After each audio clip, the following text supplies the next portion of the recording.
Bienvenidas y bienvenidos a un programa más de Enclave Internacional, esta vez para hablar de México, para hablar sobre la situación en México, y para eso tenemos a Emilio Tellez. Bienvenido, Emilio, aquí a Enclave Internacional. Gracias. Una pregunta, Emilio. De las últimas cosas que pudimos ver justamente de México fue que se perdió una de las grandes promesas electorales de López Obrador, que fue la cuestión de la nacionalización del sector eléctrico. ¿Por qué se perdió? Bueno, en términos de los deseos o las inclinaciones de gran parte del electorado, había un gran apoyo a que pasara esta reforma eléctrica, que era una reforma a la Constitución, una reforma que se pondría por encima de la reforma de Peña Nieto, que en 2014 había aprobado el gobierno de Enrique Peña Nieto. Pero para hacer una aprobación de ese tipo, una reforma constitucional... ¿Qué había aprobado Peña Nieto? Peña Nieto aprobó lo que le llamaron la joya de la corona, que fue una reforma energética. Esta reforma energética le garantizaba la intromisión directa, que en la Constitución se establecía que solo tenía el Estado permitido la distribución, la producción y la pertenencia del petróleo en el subsuelo. Peña Nieto rompió con eso con su reforma del 2014, y la reforma del 2019 pretendía volver al esquema anterior para no permitir que las grandes transnacionales se apoderaran del petróleo y de la industria en México. Energética. Energética, exacto. ¿Qué grandes multinacionales estaban encima de la mesa? Pues hay todo un cúmulo de grandes empresas como Texaco, Iberdrola incluso estaba apostando al proceso de privatización. Grandes transnacionales inglesas intentando, British Petroleum, intentando presionar al gobierno para que no se presentara esta reforma.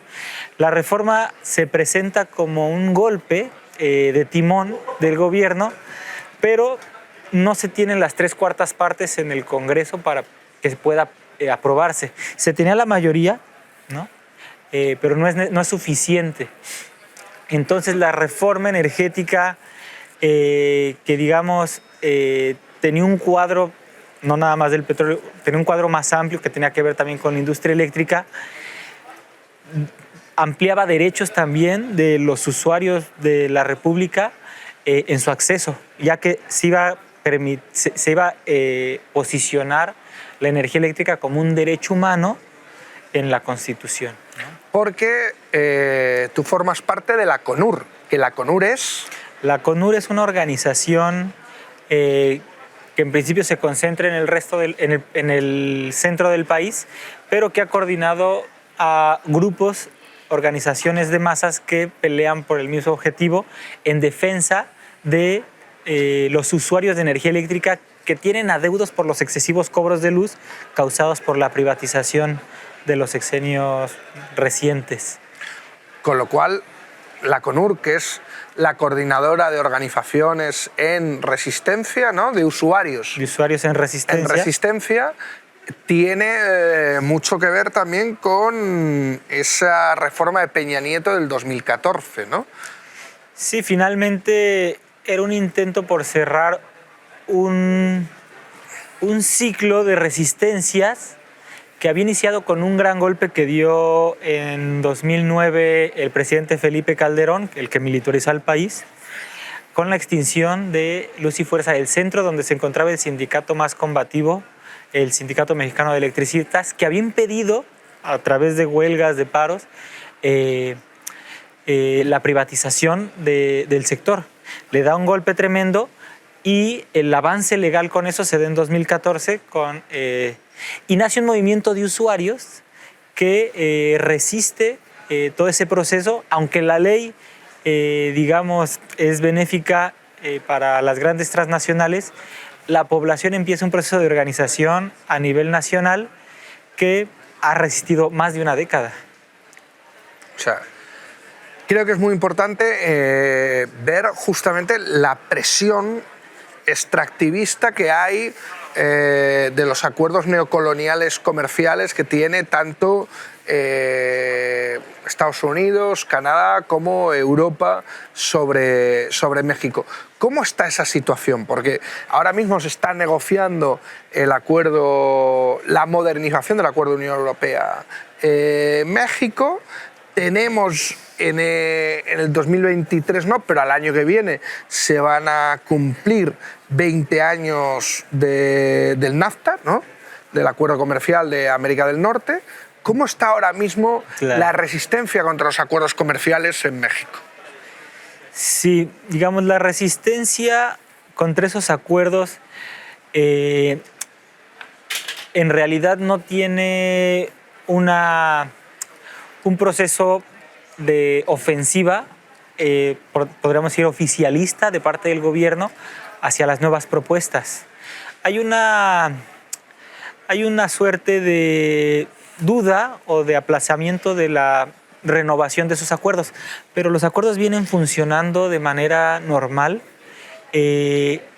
Solamente podríamos decir que hay señalamiento de algunos conflictos a nivel institucional que al gobierno le interesa señalar, ¿no? Explotaciones de ciertos minerales en el sureste,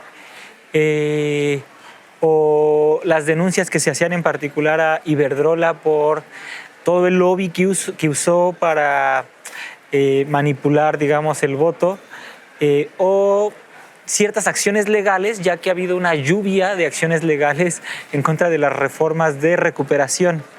Entonces, el gobierno actual tiene una visión de recuperación parcial, que es muy modesta en realidad, del sector eléctrico para que la mayoría del capital esté controlada de manera pública. Pero en realidad no quiere avanzar demasiado a fondo. Por eso las grandes empresas siguen teniendo un gran mercado adentro de México, ¿no? Entonces la relación mayoritaria... Porque ¿cuál es la relación de Obrador, ¿no? con las empresas transnacionales? Porque sí que hemos visto, y sobre todo con los acuerdos comerciales, porque por lo menos hemos visto a un Obrador muy beligerante en sus discursos en contra de tanto las empresas multinacionales como de estos acuerdos comerciales. Pero la realidad no parece que esa beligerancia se haya concretado en acciones ni de expulsión de estas empresas, ni de renegociación de acuerdos.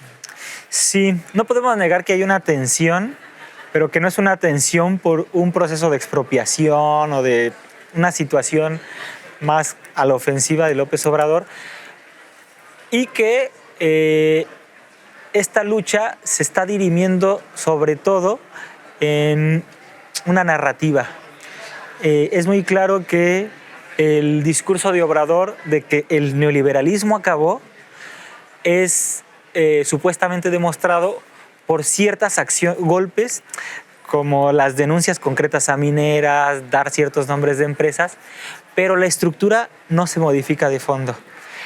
Hay ciertas acciones positivas, como el hecho de que se haya recuperado a través de la compra a Iberdrola una serie de plantas que le permiten justamente al Estado ampliar su capacidad de control. Pero fue una negociación con Iberdrola que duró mucho tiempo. Podríamos decir que sí hay un conflicto Estado-empresas, pero no tiene que ver con una modificación estructural de cómo está funcionando, y los tratados siguen operando, ¿no? Quizá hay una restricción respecto a la capacidad de movilización, de maniobra que tienen estas empresas, podríamos pensar, pero siguen con ganancias exorbitantes, aprovechándose de lo que durante 30 años pudieron conseguir. Claro, porque ¿cómo definirías tú el gobierno de Obrador y cómo definirías a Morena? Digo porque también hay sobre esto, por lo menos en España, hay un cierto desconocimiento, ¿no? Claro. Es un soberanismo de izquierdas, sería una vuelta de ese cierto progresismo latinoamericano de la década anterior, que llega de forma tardía a México. No sé, ¿cómo lo definirías? Claro. Allí tendríamos que definir a este gobierno por el proceso que ha desencadenado el apoyo popular y sus políticas, y lo que hace posible sus políticas, ¿no? Es decir, estamos hablando de un gobierno con una enorme base popular, no organizada, no sustentada sobre una autoorganización social o ni siquiera sobre grandes sindicatos o grandes centrales campesinas, como lo era el PRI. Muchos especulaba de que Morena iba a ser el nuevo PRI, iba a recorporativizar todo, pero en realidad Morena se asienta, y sobre todo el presidente, porque hay una diferencia.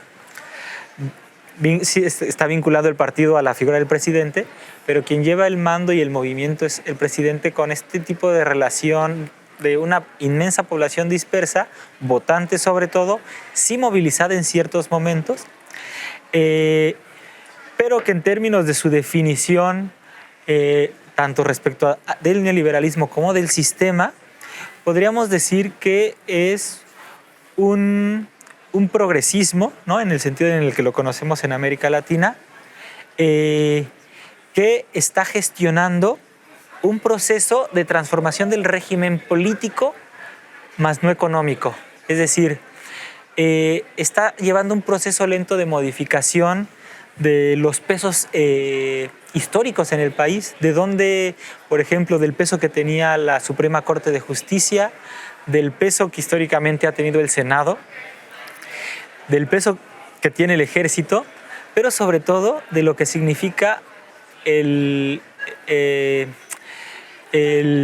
digamos, la parte ejecutiva, es decir, la presidencia misma, ¿no? Hay una suerte de sobredimensión de la dirección ejecutiva en este proceso, ¿no? Sin modificar la estructura económica, y haciendo pequeñas modificaciones a la lógica de gestión neoliberal. Chiapas, porque yo creo que prácticamente desde el 96 podemos decir que Chiapas marcó en cierta medida lo que se conocía de México, ¿no? ¿Qué quedó? ¿Qué pasa ahora mismo en Chiapas? Porque sí hemos visto una cierta remilitarización de Chiapas, nos han llegado llamados de alerta de los zapatistas, sabemos de las malas relaciones del zapatismo con López Obrador, ¿no? ¿Cómo está la situación ahora mismo? Claro. Sí, Chiapas en particular está puesto ahorita en un primer plano en la política nacional por la profundización de la violencia intestina y la incursión de grupos paramilitares ligados al narcotráfico con los zapatistas, pero no solamente. Es una situación generalizada, en el territorio Estado. zapatista. En territorio zapatista. Se está habiendo incursiones de paramilitares del narco.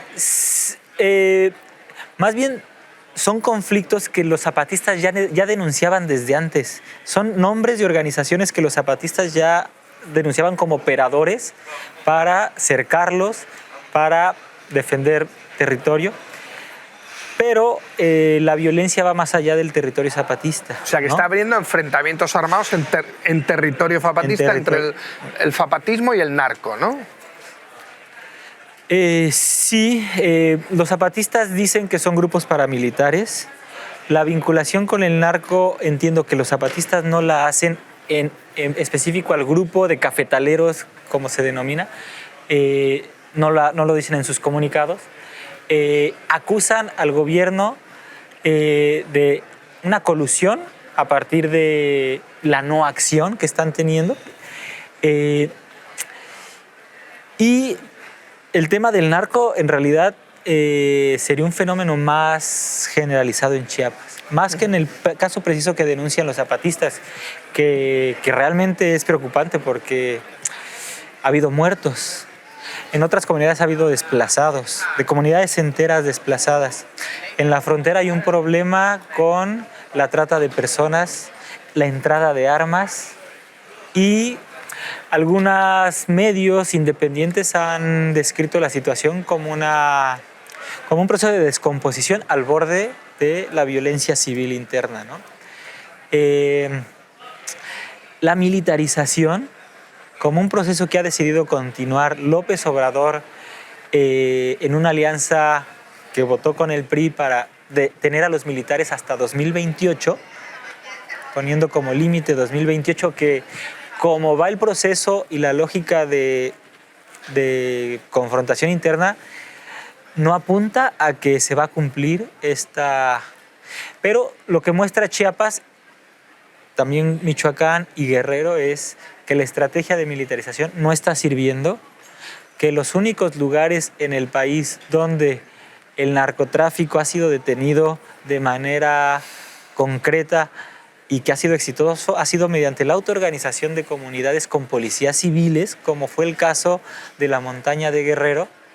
Es una estrategia totalmente distinta de autoorganización de la comunidad y que muestra que es urgente que se retracte el gobierno de la estrategia militar. Para terminar, porque ya se nos ha acabado el tiempo, López Obrador ya no puede continuar, no puede aspirar a un nuevo mandato.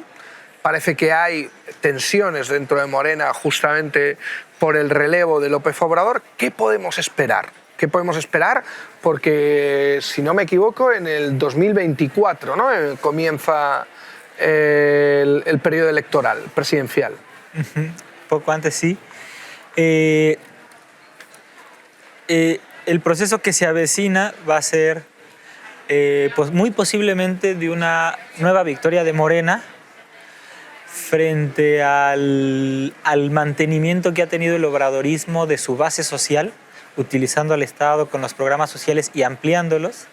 Entonces es muy probable que mantenga gran parte de la base de la histórica votación de 2018, que fueron 30 millones, pero se está dando un proceso en el que quien va a suceder a López Obrador está en una contienda interna con diferentes perfiles de Morena, unos más a la izquierda, otros más a la derecha. Entonces va a depender mucho de cómo se vayan perfilando estos actores al interno, que se puede pensar en una continuidad o una sucesión presidencial más adaptada, menos confrontativa en algunos aspectos que tiene Obrador con digamos, la política que era tradicional, o una línea más de continuidad, quizá con Claudia Sheinbaum o Noroña, que fue un candidato igual de la izquierda, o más a la derecha con Ebrard o Monreal, ¿no? Pero en realidad están quedando solo en el tablero de la disputa Ebrard y Claudia Sheinbaum. Pero en el transcurso de esta discusión hay un rearme de la derecha, un intento de construir un candidato que articule la diversidad de las derechas. No se visualiza que vaya a haber una articulación efectiva de la derecha por ahora, pero los errores que se están cometiendo en el gobierno de López Obrador pueden traer sorpresas, y lamentablemente en ese contexto de disputa el movimiento social no ha estado pudiendo construir una alternativa social tocando los problemas que han estado ocultos por una política gubernamental acaparadora. Pues con esto justamente nos vamos, ¿no?, con ese análisis de la disputa actual dentro de Morena por la sucesión de López Obrador. Muchas gracias por seguirnos en un programa más de Enclave Internacional y muchas gracias, Emilio, por habernos acompañado. Gracias.